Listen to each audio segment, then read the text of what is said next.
Hi, how's it going, guys? In case you're new here, hello.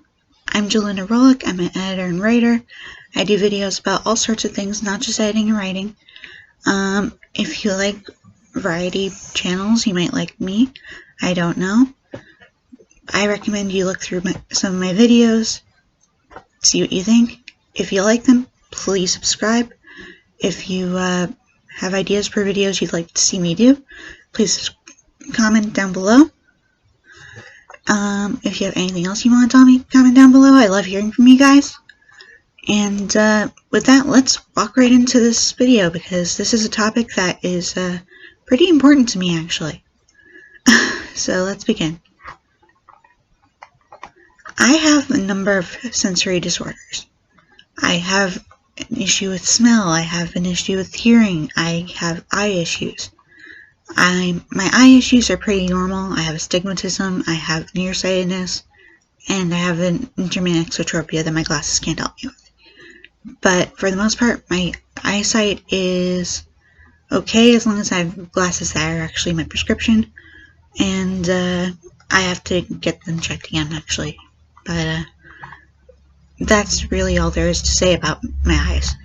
What I really want to talk about is the hearing and the sense of smell, because those have played a really big part of my life, both my social interactions, with my safety. I hear up to 10 times louder than the average person. I had testing done, and that was what the doctor told me when I was a kid. They said I might lower it a little, but I'm probably not going to get rid of it that easily. I used to play music really loud when I could to try to damage my eardrums. Yes, I was trying to hurt my ears. I know that sounds crazy, and I realize now it was probably stupid, but I needed a way to try to get my hearing less powerful because it was destroying me when I would be around people. I hear whispers from across the house sometimes. I will be able to hear what my dad's partner on the phone is saying when he isn't on speaker sometimes. I hear everything, and it's honestly really annoying and also really depressing and anxiety causing. So I live with these everywhere I go. If you don't know what these are, they're called ear defenders. They're basically like noise canceling headphones, but they cancel a lot of noise. You probably have seen these type of things before on someone using power tools. And that's what they're actually for, is to block out the sound of power tools so that they don't damage your eardrums. I use this to deal with people. I carry it around with me wherever I go. It's honestly a pain in the butt, but I need it because if someone plays their music just a little louder than normal, or even if they play it at a normal level, I will need it to deal with the car ride. If someone is talking to me and I find them too loud, I need these so that I can listen to them. I can still hear people through these. I just don't hear them quite as loud this way. So these are a lifesaver for me. And if you have hyperacuity syndrome too, I know it's not common, but I'm sure there are people out there who have it. I recommend this. You can get any home goods store, probably, I think. I got at Home Depot. So basically anywhere that sells power tools probably will sell those. My other sensory issue that I wanted to talk about today is my congenital anosmia. Now, if you don't know what that is, it basically means I was born with no sense of smell. And that causes a lot of issues for me. It has its good points. I don't smell skunks when they're around, and apparently they're around in my area a lot. I can't smell gas leaks though, because they add stuff to natural gas to make it smell like rotten eggs, and I have no idea what rotten eggs smell like because everything smells the same to me, which is nothing. I used to be bullied because of it. I didn't realize it was because of it because I didn't fully understand what I had. I just knew I seemed different from the others when they would talk about smelling things. I used to be told to take a shower by a lot of people. I didn't realize I smelled. I thought they were just being rude. because I did shower every day, and I thought they were just trying to say I was disgusting. But it turned out that what they meant was I smelled really bad, probably from sweating, and I had no freaking clue about it. So, to all the people who are actually trying to be nice to me out there, if you're seeing this, I am so sorry for thinking you were bullying me. I honestly didn't know that my anosmia had this effect. I didn't fully understand I had anosmia. I thought everyone smelled everything the same, which was as nothing, as air. But anosmia has other downsides. I can't smell the nice things in life either. And my sense of taste is they say your sense of taste is affected by your sense of smell, and I can't tell if my sense of taste is or not because I think I taste things, but my sense of taste is very different than other people's, I've noticed. For example, fries. I find a lot of fries too salty. A lot of people don't taste the salt that I taste. I find a lot of things spicy that aren't really spicy to normal people. I find sweets sometimes sweeter than normal, and other sweets not actually that sweet at all. And that confuses the shit out of me and everyone around me. But the point is, my sense of taste does seem to be different than normal people. And I know everyone's different. We all have our preferred tastes. But I literally just I don't taste flavors. I just taste the basic tastes. That's all I can really say about that. But I was actually once told I should try to be a food critic because I taste the food as purely as it is. But I have other issues that make me very picky with how I eat, and I probably wouldn't make a very good food expert from that. I'm a very picky eater. I have a lot of food I won't eat, and I have a very specific method of eating. Like, I won't let my food touch half the time, and I won't eat anything out of order. I have to finish one thing before I go to the next. Let's see, what else?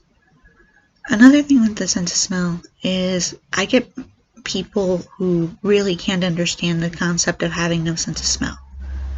And when I say they have no concept, I mean they stick things up my nose thinking that will help me smell things. My grandmother used to stuff tea bags up my nose, or try to. She didn't understand why I couldn't smell the tea, and I just said it smells like air. Just like I said everything smells like air, but she didn't really get that. I had a neighbor once who had a little herb garden in the front yard, and I was talking to her. She was telling me about how nice the mint smelled, and I told her blatantly, I can't smell. I have no sense of smell. She took a piece of the mint that she had grown and stuck it up my nose. I am not kidding you, it went into my nose. And I just kind of sat there like, my nose feels weird, but I don't smell anything. At first she was thinking, okay, this girl clearly doesn't speak English. And I just dropped my ear defenders. Lovely. I literally got told by her, you don't speak English? And she had a thick accent, so I'm trying to mimic it, but I failed at that, obviously. But I've had that happen with a lot of people. People don't really understand congenital anosmia, but there are people who have it besides me. Ben and Jerry's Ben. He is one of the well-known parts of him is that he has congenital anosmia, or at least anosmia.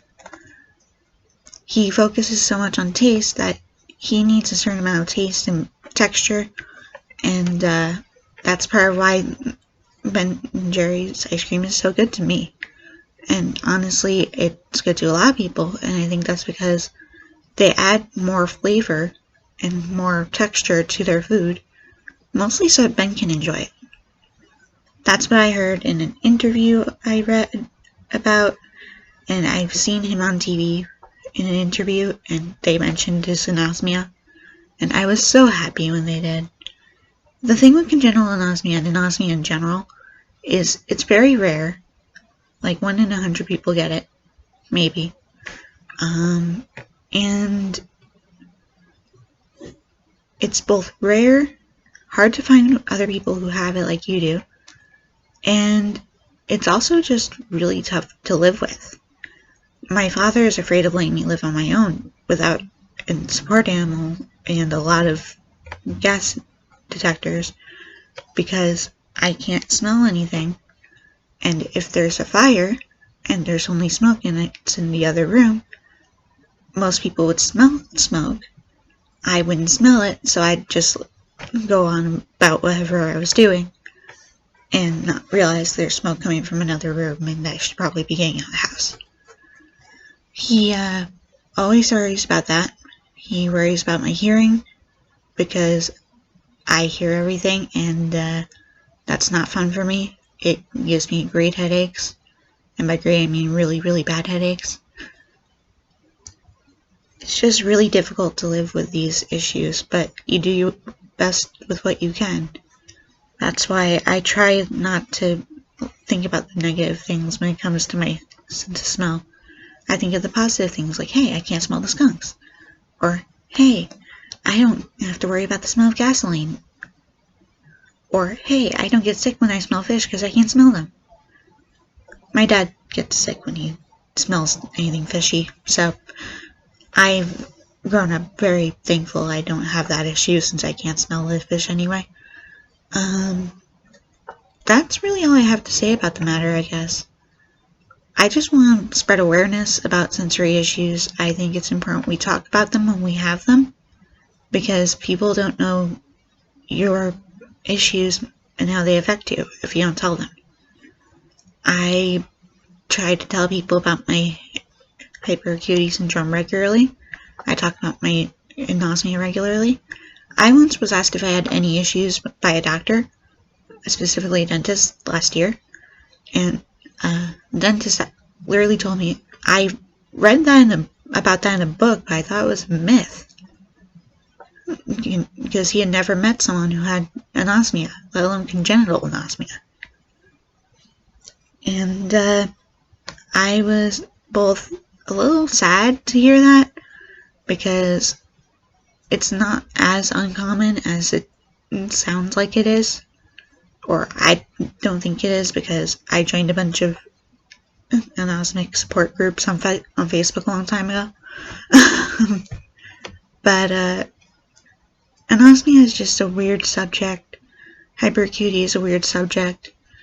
We all know about things like being deaf or mute or having bad eyesight, but what we don't really know about is both things where it's the opposite of normal, such as being deaf versus hearing every little thing, because you hear 10 times louder than people normally do, and also just senses we don't think about the idea of not having.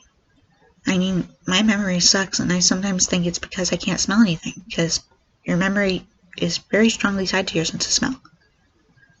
I don't know if that's the case. I just know that I try to stay positive, and that's what you gotta do, guys. No matter what issues you have, try to stay positive, because positivity can do a lot for you. It's done a lot for me with my complexes. I was about to say hi microwave. I have this weird habit of waving to motorcycles and stuff when I hear them because they're so loud. I kind of want to say hi to them for no reason.